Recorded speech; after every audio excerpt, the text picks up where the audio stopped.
गुंडेगावमधून धावडेवाडी मार्गे आम्ही कोथरूडच्या मल्हारगडाकडे निघालो होतो.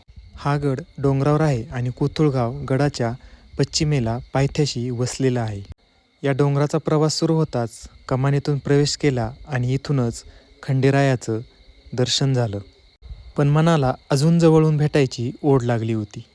गडावर जाणारा रस्ता थोडा कच्चा आहे, अजून काम पूर्ण झालेलं नाही आहे.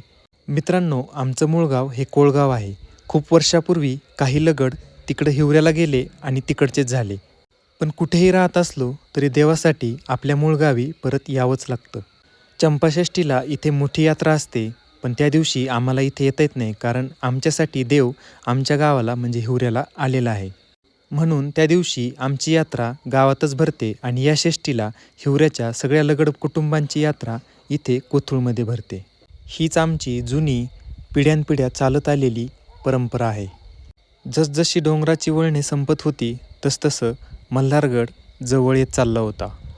खंडेराय फक्त देव नाही तर तो आमचा साथीदार आहे. डोंगरदऱ्या, कष्ट, अडचणी सगळ्या वाटावर तो आमच्यासाठी हजर असतो. मंदिराच्या जवळ जाताच अद्वैत आणि मी येळकोट-येळकोटचा गजर करू लागलो. अशाच प्रकारे डोंगराच्या वळणावळणाच्या रस्त्याने आम्ही मल्हारगडावर पोहोचलो. पण इथे पोहोचल्यावर काय झालं ते पुढच्या भागात नक्की पहा.